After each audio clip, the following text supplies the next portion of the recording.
Of commerce industry agriculture यांच्या वतीनं food summit safety summit इथं ऑर्गनाईज केलं होतं. स्पेसिफिकली पुण्यातले आणि अराउंड आणि अक्रॉस महाराष्ट्रातले या सेक्टरमधले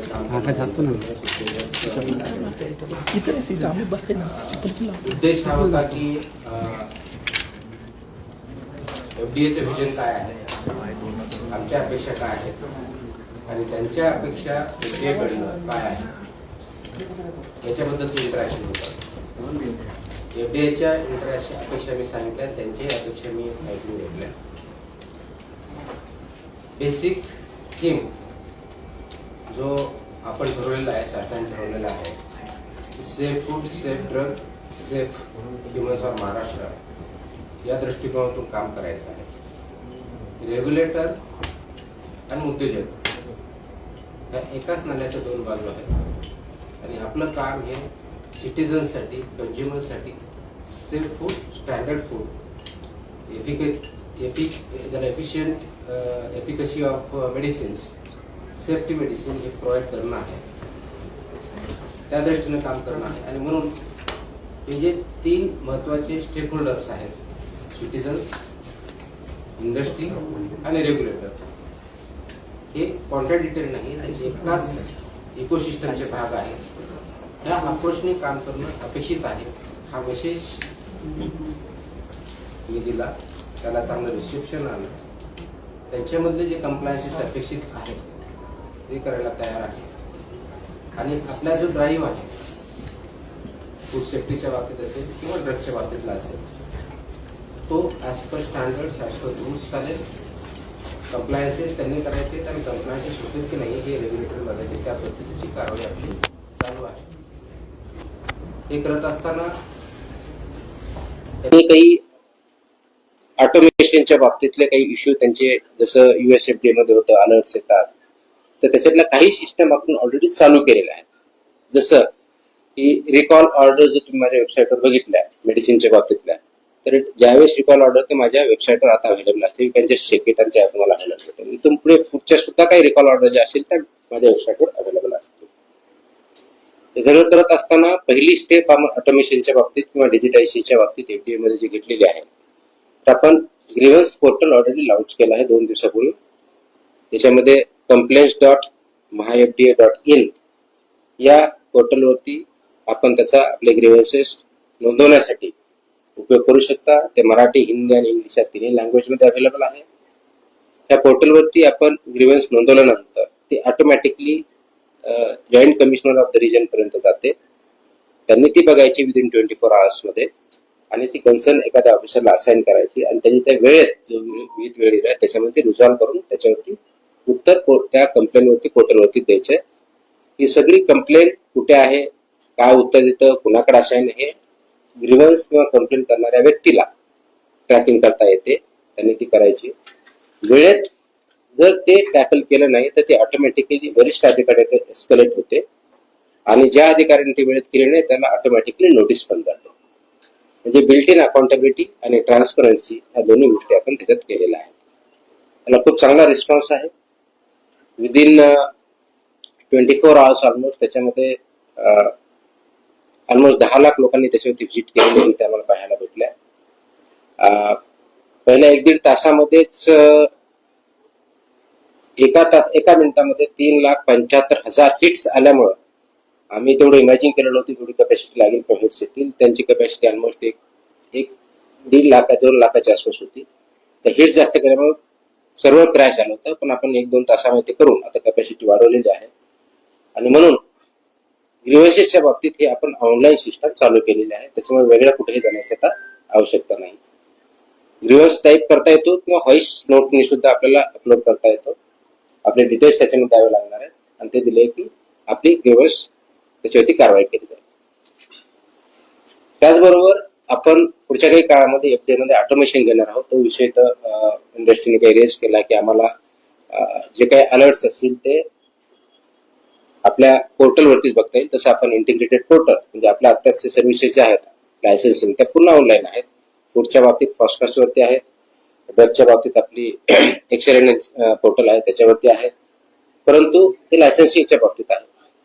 तर इथून पुढच्या सगळ्या गोष्टी ऑटोमेशन कशा करतात याचा प्लॅन आमच्या लेवलला चालू आहे आणि पुढील काही 6 महिने ते 1 वर्षाच्या काळात ते पण पूर्ण ऑटोमेशन करण्याचा आमचा प्रयत्न आहे.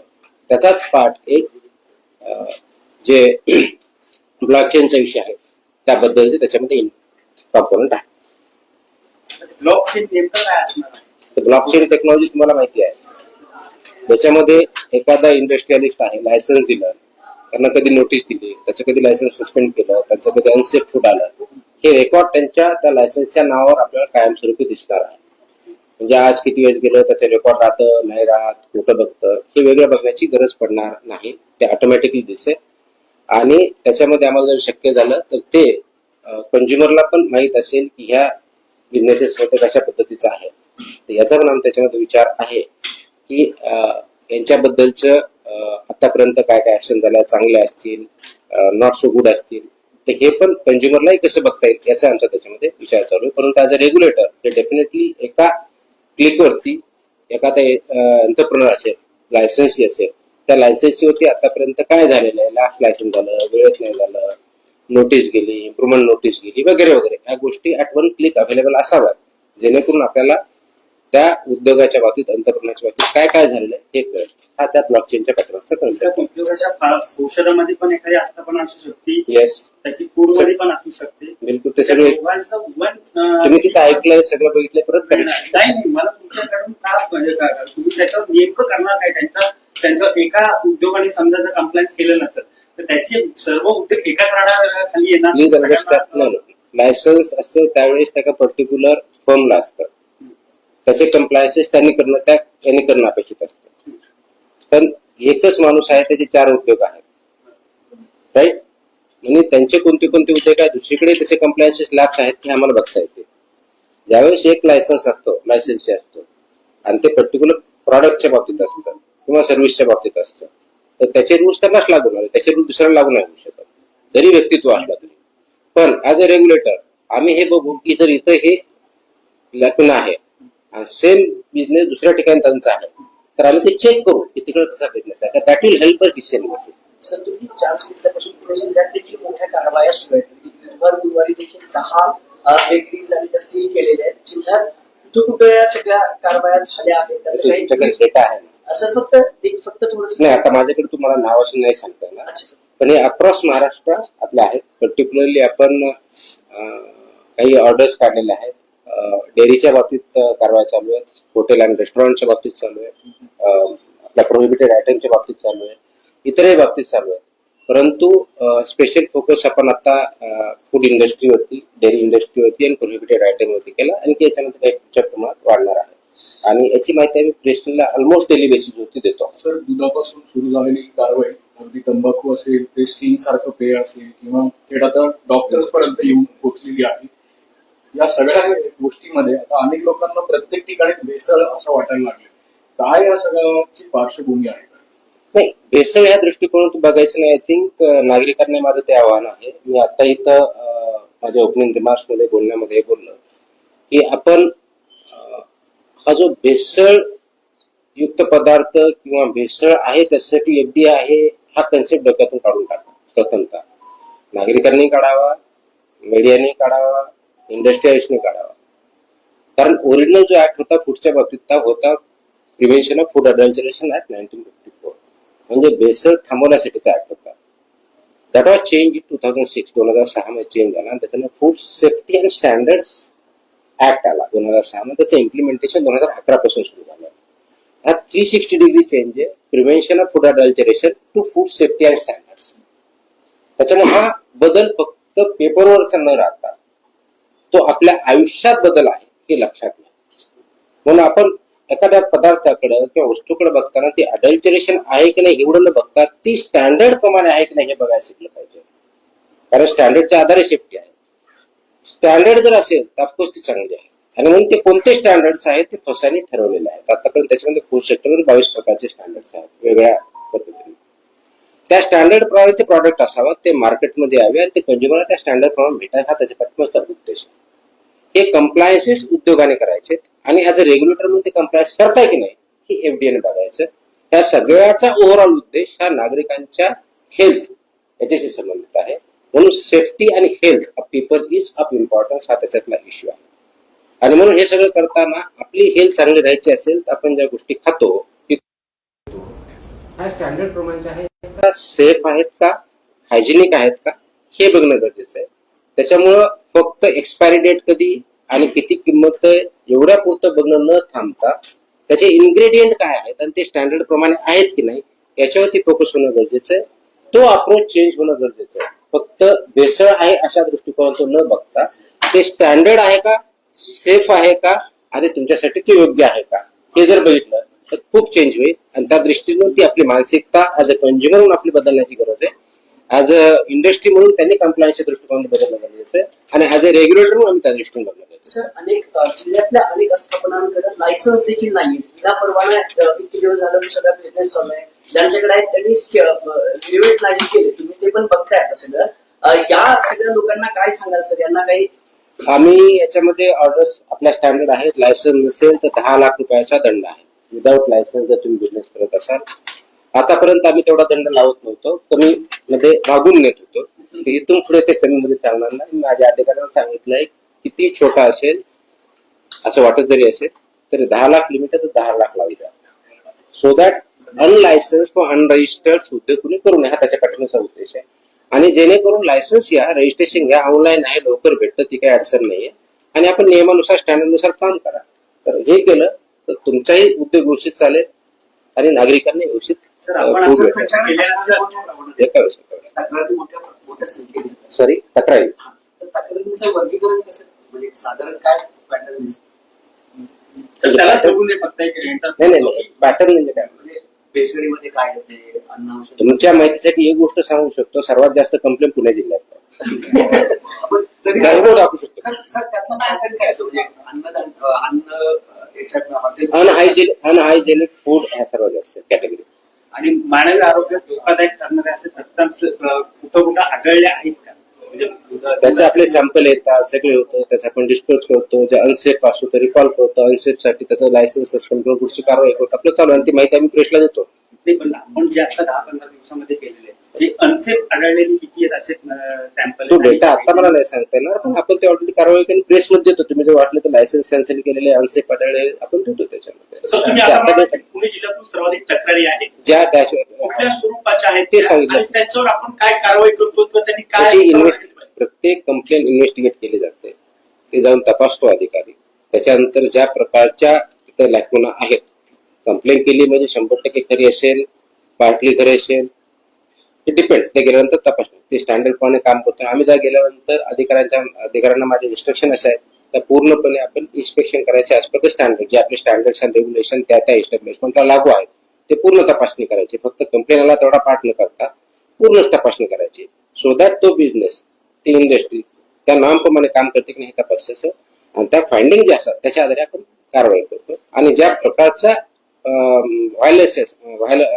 व्हायोलेशन असेल त्या प्रोपोर्शनली आपण त्यांच्यावरती कारवाई करतो. तर सर्वाधिक पुणे शहरात एकूण आकडा काय आहे आतापर्यंतचा आकडा काय आहे? कशाचा? कारवाईचा. नाही, एकूण कारवाईचा म्हणजे किती कंप्लेंट झाले? कंप्लेंट्स वगैरेचं काही पहिल्या 24 तासात 500 होत्या. काल म्हणजे आज मला बघता आलं नाही, आम्ही बघू. पण तो ऑनलाईन आहे आता त्याच्यामुळे तो डॅशबोर्डच आहे. तो एवढी अधिकारी म्हणजे पुणे जिल्ह्यात किती आहे तुमच्या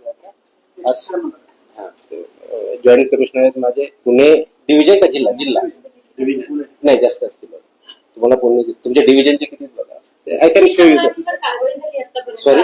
किती तक्रारींवर कारवाई केली? ते चालूच आहे. ते कंटिन्यू. आता 1 मिनिटात सांगितलं 2 मिनिटं आकडा चेंज होणार आहे. त्याच्यामुळे किती झाला म्हणजे तुम्हाला मी प्रेस आय थिंक सर्वात जास्त प्रेस FDA ला मिळाल्यानंतर सुरू झाला आहे. ऑलमोस्ट डेली बेसिसवर त्यामध्ये देतो. ऑलमोस्ट डेली बेसिसवर. आज तुम्ही तेच मला रिपीट क्वेश्चन करता. कारवाया होतात दुसऱ्याने प्रश्न विचारताना आपल्या इतक्या प्रमाणात मोठ्या प्रमाणात सॅम्पलिंग केलं जातं. ते संशयाच्या काळात तुम्ही कारणास्तव तो साठा तुमचा नष्ट No, करतो. no, no. पण तो No, no. नेमकं यू आर रॉंग. संस्थेच्या कारणास्तव तुमचं प्रेशर तसंच असतं. नाही, संशयाच्या कारणावर नसतं. ते डिस्ट्रॉय करण्यासाठी अनसेफ असेल तरच डिस्ट्रॉय होतं. संशयाच्या कारणावरून नसतं. तिथे ज्या फाइंडिंग असतात त्याच्या आधारे असतं. नंबर 1. तर कारण सांगतो मी तुम्हाला, ऐकून घ्या. अनसेफ फूडची डेफिनेशन कायद्यात दिलेली आहे. अनसेफ फूड मधला सर्वात मेजर घटक, वन ऑफ द मेजर घटक is unhygienic preparation. Please understand. जर अनहायजेनिक प्रिपरेशन असेल, तिथं मला बुरशी दिसली असेल, तर ऑटोमॅटिकली इट बिकम्स अनसेफ. आणि ते जर मी ते चालू ठेवलं, कंझ्युम केलं, फूड पॉइझनिंग झालं, इट इज नॉट अलाउड. म्हणून त्यासाठी ती पनिशमेंट आहे, कायद्यातच आहे. त्याच्यामुळे आम्ही कायद्याचं व्हायोलेशन करतो का? ऍब्सोल्युटली नाही, कायद्याप्रमाणेच जात आहोत. तिथे जर अनसेफ असेल, अनसेफ फॉर कन्झम्पशन असेल, तर आम्हाला ती कारवाई करणार. हे ऍज पर रूल आहे, त्याच्यामध्ये कोणतीही चूक नाही. सॅम्पलचे रिझल्ट, तुमचा जो पुढचा प्रश्न आहे की ते वेळेत येतात का? स्पीड वाढलेला आहे. मी जसं पाठीमागे प्रेस पण दिली होती, तुम्ही वाचली की नाही मला माहित नाही. जून महिन्यामध्ये फूडचे सॅम्पल आपण 6400 पेक्षा जास्त टेस्ट केले होते. आणि 15 जुलै पर्यंत, 1 जुलै ते 15 जुलै पर्यंत फूडचे सॅम्पल आपण जवळजवळ 8000 पेक्षा जास्त टेस्ट केलेले आहे. By the end of month almost आपण करंट लेवलला येईल. म्हणजे विदिन 14 डेज आपण फूडचे सॅम्पल कशाही परिस्थितीत त्याचे रिझल्ट देऊ. ही परिस्थिती by the end of month येत आहे. त्याच्यामुळे तशी लॅबची प्रॉब्लेम नाही. एक फक्त यामध्ये लूपहोल्स असा होता की आपण सर सर्वाधिक हायजेनिक अनहायजेनिक गुन्हेगार खातात असं वाटतंय. नाही. लक्षात घ्या, हे जनरल स्टेटमेंट करून we should not scare either the people किंवा इंडस्ट्री, या दोघांना स्केअर करायचं नाही आपल्याला. कारण नागरिक तेवढे जास्त जागरूक असतात. तर त्याची जास्त नंबर मध्ये इस्टॅब्लिशमेंट पण असते. सो हे स्टेटमेंट करणं की इथं असं तसं असं स्टेटमेंट नाही करता येणार आपल्याला. It is very specific, particular. त्याच्यामुळे एका ब्रँडने सगळ्यांना स्वीप करणं हे काय बरोबर नाही. कंप्लेंट जास्त आला याच्यात अवेअरनेस जास्त आहे, त्याचा अर्थ होऊ शकतो. त्याचा आता 100% कंप्लेंट तथ्यांश आहे की असं आहे की नाही. जसं की आता समजा हॉटेलच्या बाबतीत घेतलं, आपण ऑलमोस्ट 2 दिवसापूर्वीचा आकडा असा होता की 450च्या आसपास हॉटेल आपण तपासले अक्रॉस महाराष्ट्रात. 150च्या आसपास इम्प्रुव्हमेंट नोटीस दिल्या, 56च्या आसपास लायसन्स सस्पेंड केले. बाकीच्या गोष्टी सापडलीच नाही. आपण हायलाइट करताना ते करतोय, पण माझ्या नोटमध्ये दोन्ही पार्ट असतात. माझ्या नोट एवढे सापडते फसले, याच्यात आन्सर एवढ्या नोटीस दिल्या, एवढं हे माझ्या इंटरेस्टमध्ये असतं. त्याच्यामुळं सगळ्याच त्याच्यावरती चूक निघते असं नाही. आणि काही आम्हाला इंटेलिजन्स बेस्ड असतात, म्हणजे काही कंप्लेंटच्या आधारे करतो, काही इंटेलिजन्स बेस्ड असतात, काही आमचं अनालिसिस असतं. ह्या तिन्ही गोष्टीच्या पाठवते आपण कारवाई करतो. स्ट्रीट फूड कसं काय? सगळ्याच गोष्टी आहेत, स्ट्रीट फूड सगळ्याच गोष्टी आहेत. त्याच्यामध्ये आपण कारवाई करताना सगळ्यावरती घेतलेली आहे.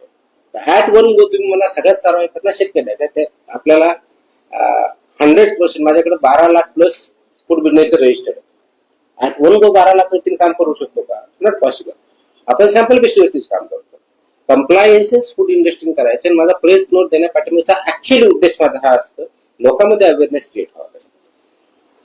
दोज हू पीपल कंझ्युम करतात त्यांनी जर क्वेश्चन करायला सुरुवात केली तर ऑटोमॅटिक डिमांड सप्लायनुसार त्याप्रमाणे क्वालिटी स्टँडर्ड चेंजेस होतील. आणि आज इथे येण्याचा उद्देश हेच होता की त्यांनी मला रिक्वेस्ट केली होती की काय अपेक्षा आहेत ते सांगण्याच्या दृष्टीकोनातून चांगले इंटरॅक्शन झाले. तो मेसेज त्यांच्यापर्यंत पोहोचवता. दिस इज अ होल इकोसिस्टमचा पार्ट आहे. सर काय झालं? Last two questions. सर प्रोडक्ट्सवरती तुम्ही कशावरती? आयुर्वेदिक प्रोडक्ट्सवर सर्व गोष्टी करतात. तर त्याचे काही डिटेल्स तुम्ही भाषणामध्ये म्हणाला, तर त्याचे काही डिटेल्स सगळं प्रश्न होते का तुम्ही? मी बघितलं, मला एक जाणवलं की मी फार्मसीचे सुद्धा नोट्स देतो, ड्रगच्या सुद्धा प्रश्न नोट देतो. तुम्ही ऑब्झर्व करा, त्याच्यामुळे सगळे नमूद असतं. डेली येत नाही, पण जेव्हा जेव्हा त्याप्रमाणे कारवाई होते 2-3 दिवसामध्ये त्यांची सुद्धा येते. सर, आणि तुम्ही आता कारवाई केली आतापर्यंत तितक्याच्यावरती, तर त्याचा पुढे फॉलोअप कसा असेल? ऑफकोर्स ते लॉजिकल कन्क्लुजनला जातं. ते नुसतं कारवाई केली संपलं असं नसतं. लास्ट हिंदी में नहीं, इंग्लिश में बोलो. बताइए सर हे मराठी टेस्टिंग लॅब सर शेवटचं टेस्टिंग एक मिनिट तिचा मराठी लेख मराठी शेवटचा मुद्दा असा आहे, जिथे तुकाराम मुंडे जातात तिथे कारवाई सुरू होतं, धाराका सुरू होतं, पण पुन्हा बदली होती त्यांची. पुन्हा पहिले पाडे 55. आता इथं किती दिवस सरकार तुम्हाला ठेवेल माहित नाही, कारण प्रेशर आहे जनतेमधनं, मान्य आहे. पण त्यानंतर पुढे काय? कारण ही सिस्टीम लागली पाहिजे. माझा प्रयत्न सिस्टम लावण्याचाच असतो. माझा प्रयत्न सिस्टम लावण्याचाच आहे. आणि आधी ते मी इथं अड्रेस करताना हेच सांगितलं की आपण we have to create systems. ते स्टँडर्ड प्रमाणे आहेत आणि त्या लास्ट लॉंग होते. कारवाई त्याचा एक पार्ट आहे, हा एकमेव पार्ट नाही. सगळ्या फ्रंटवरती काम चालू आहे. सगळ्या फ्रंटवरती. म्हणजे माझ्या अधिकाऱ्यांना एम्पॉवर करण्याचं आहे, त्यांचा अवेअरनेस वाढवण्याचा आहे, इंडस्ट्रीचा अवेअरनेस आहे, त्यांनी स्टँडर्ड पाळावं त्याच्या बाबतीत आहे, ऑटोमेशनच्या बाबतीत काम चालू आहे, राईट. जसं की रजिस्ट्रेशन जे म्हणलं रजिस्टर ते एका महिन्यात दीड महिन्यात जवळ 1 लाखापेक्षा जास्त रजिस्ट्रेशन वाढले. या सगळ्या फ्रंटवरती काम चालू आहे. इन्स्पेक्शन आम्ही करायला लागलो जास्त, इन्स्पेक्शनच्या आधारे कारवाई करतोय, प्रोहिबिशनवरती भरपूर कारवाया होत आहेत. याचा परिणाम कारवाईचा असा अपेक्षित असतो की जे स्टँडर्डच्या बाहेर किंवा रूलच्या बाहेर चालतात त्या बिझनेस बंद व्हावे आणि स्टँडर्ड प्रमाणे काम करावं, ती सिस्टम आपण बसतो आणि म्हणून ते ऑटोमेशन पर्यंत आपल्याला घेऊन जायचं. ही सिस्टीम आधी होती, आता तुम्ही आली होती आणखी ओव्हर ऍक्टिव्हेट म्हणूया की ऍक्टिव्हेट झाली, पण तुम्ही गेल्यानंतर पुन्हा तीच सिस्टीम पुन्हा पॅसिव्हनेसला गेलं म्हणून उपयोग काय? नाही, आपण प्रयत्न करूया ना, आपण सगळे मिळून प्रयत्न करू की अशा पद्धतीने चांगल्या पद्धतीने चालेल. Yes yes. Yes, sir. My question was the same. You just attended a food safety summit here.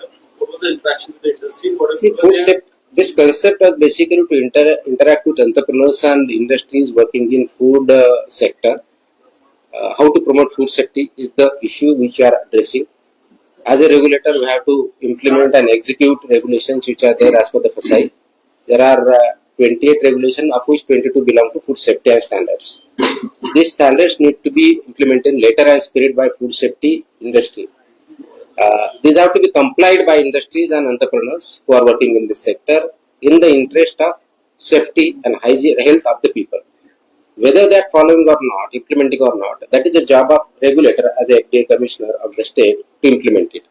So this interaction was intended to have a two-way dialogue between FDA as a regulator and entrepreneurs and industries who are working in this sector.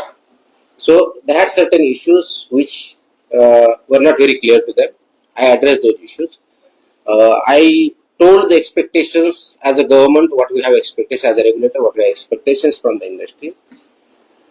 Government expect growth and development across India, across state. Each individual has to grow, has to be healthy. In that matter, as a regulator, what we are expecting is you have to implement as per the standards which are laid down, and this standard affect the food consumed by every citizen leads to and affects health. This health depends on what type of products you make. The moment you take ownership and you start making products as per standard, health of the people will benefit, efficiency will go up, productivity will go up, growth will boost. So that's where they need compliances to be done as per all these 22 regulations wherever they apply. And as a regulator, we will ensure that those don't comply will be taken to task, and those who comply have nothing to fear. This is the overall crux of it. Going forward, they suggested, can we have some committee? I am for it. If they want to have interaction, we can have a committee, their representative, and we will sit and meet regularly.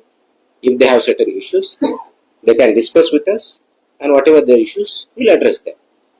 So what is blockchain technology? You spoke And about blockchain technology, everybody aware. But how you implement it? See, the issue is automation.